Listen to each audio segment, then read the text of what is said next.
எதுவரை வாழ்க்கை அழைக்கிறதோ அதுவரை நாமும் சென்றிடுவோம். விடை பெறும் நேரம் வரும்போதும் சிரிப்பினில் நன்றி சொல்லிடுவோம். பரவசம், இந்த பரவசம் எந்நாளும் நெஞ்சில் தீராமல் எங்கே வாழுமே. கடவுள் தந்த அழகிய வாழ்வு உலகம் முழுதும் அவனது வீடு.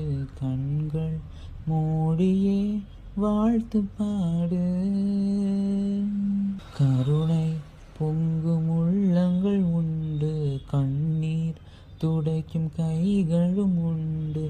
இன்னும் வாழணும் 100 ஆண்டு. எதை நாம் இங்கு கொண்டு வந்தோம், எதை நாம் அங்கு கொண்டு செல்வோம். அழகே பூமியின் வாழ்க்கையை அன்பில்